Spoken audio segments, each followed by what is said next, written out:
It's a rainy, gloomy day, and I don't feel like going out and doing a damn thing.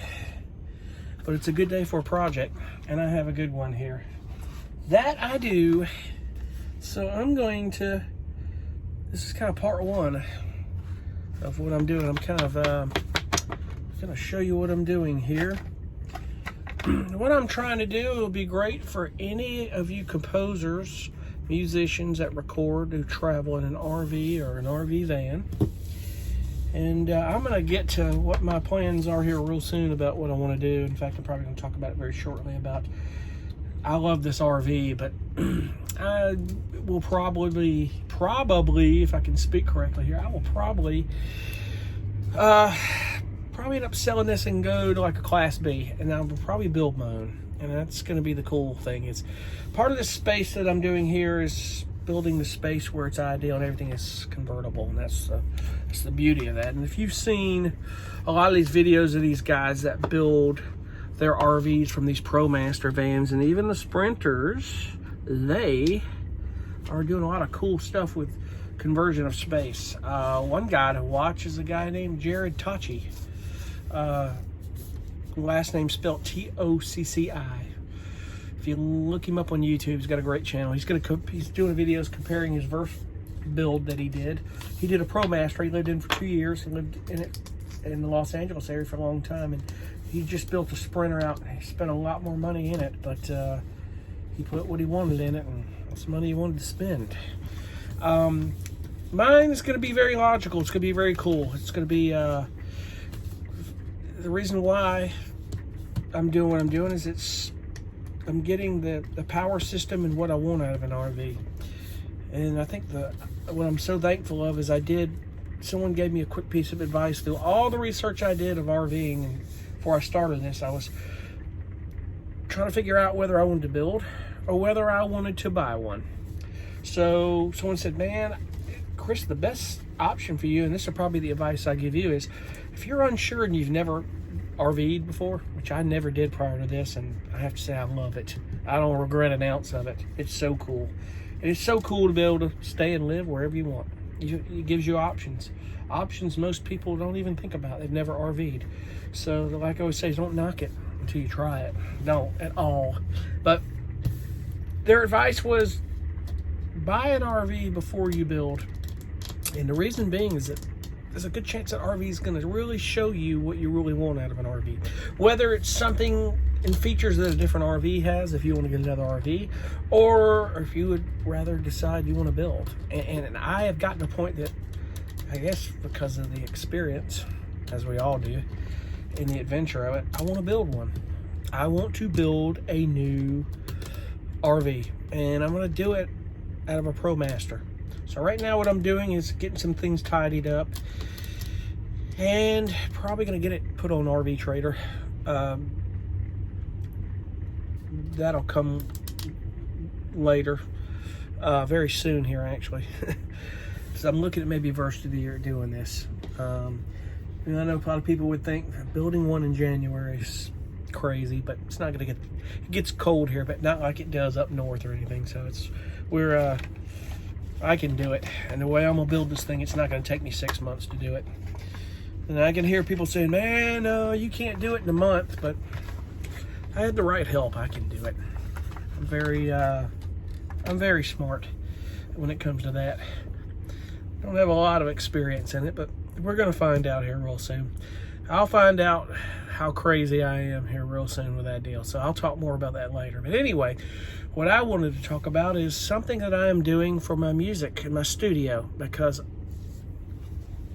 a lot of you may know I do all my work on a MacBook Pro, and with technology, that's really all you need. You don't need a big desktop. It's all out of preference. There's not one that's better than the other. I always talk about this, but I'm trying to build a platform setup that is in minimal space that I can work around, that doesn't require a ton of space if I go to Class B, a van of such, even in this RV. And the cool thing is that I'll have everything, which I'm trying to figure out is how I'm going to do this. I've got it to where industrialized Velcro can hold this stuff down.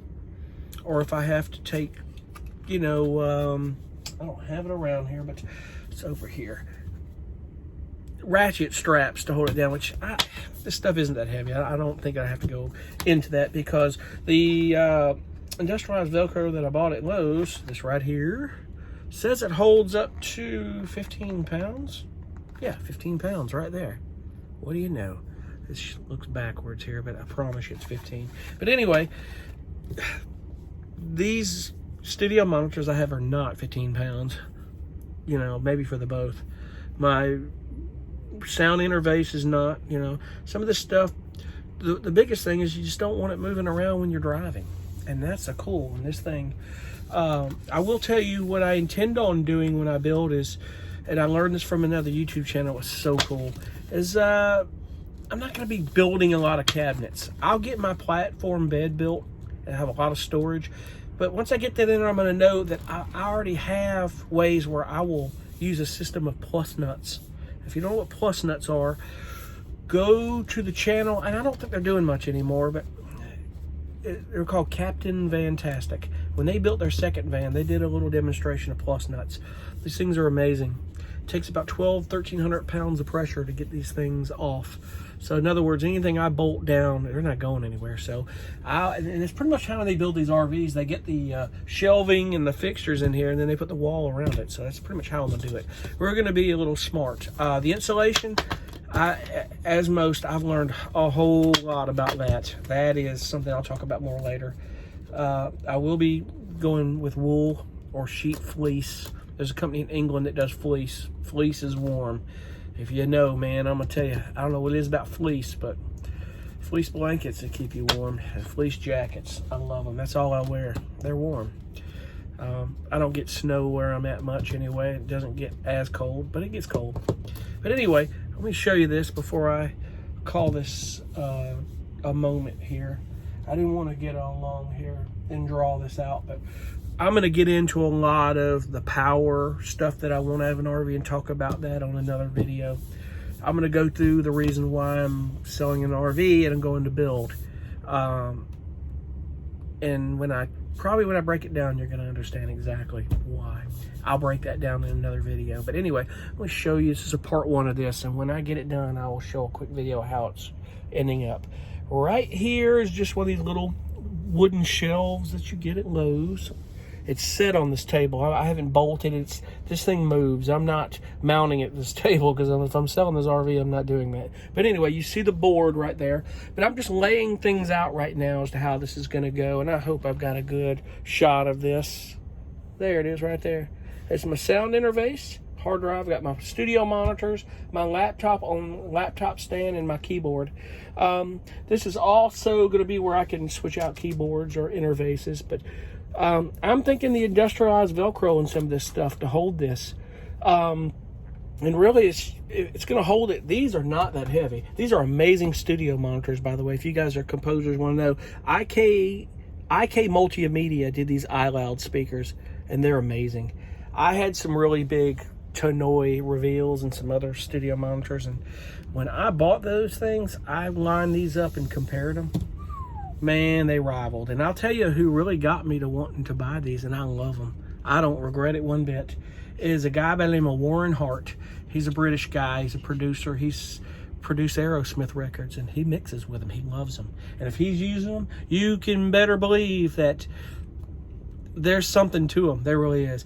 Guys like that to give you good advice on things, and they're real practical, and they've done big albums for bands like Aerosmith. I can't help but not take their word for it. They really are good, and I don't regret it. They travel so easily. I have a carry bag with them. Love it. Now, when I bought these, they used to send the carry bag with them, but I had to buy a carry bag separate for it, which that's okay. It protects them if I have to, and I love it. And that bag is, where in the hell did that bag go? Oh, there it is. Shit, it's right in front of me. Sorry. But that's the bag. It's really cool. Holds the cables. This is a really cool carry bag for those speakers, man. And I mean, tell you, I love them. They're great. IK Multimedia, guys.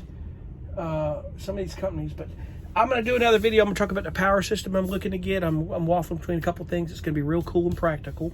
I've followed a lot of these RV van channels that, man, these guys can live in them. It's minimal and practical, but I'm not cutting myself short on that deal. It'll be very nice. There'll be things of the safety of everything will be in place. It'll be ideal. It'll be a very nice build. It's probably going to be a build that I can title it as an RV if I want to do it. So I'm not going shabby, but I'm going to do the right thing, and I'll talk about the features and stuff that I'm looking to put in that thing, and it's really cool. So those of you musicians that RV that are interested in this, and you RVers or van life people that aspire to do it, I'm another guy. If I decide to post anything from building it, you'll learn from me too, because God knows I'm going to learn from any mistakes I make. I just don't see where I'm going to make a ton of mistakes.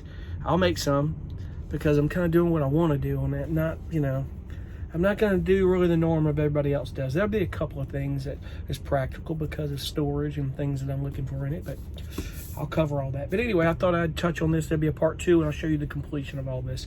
I'm not exactly sure when that'll be, but we're going to start with the Velcro and see where that goes. Anyway, see you in part 2.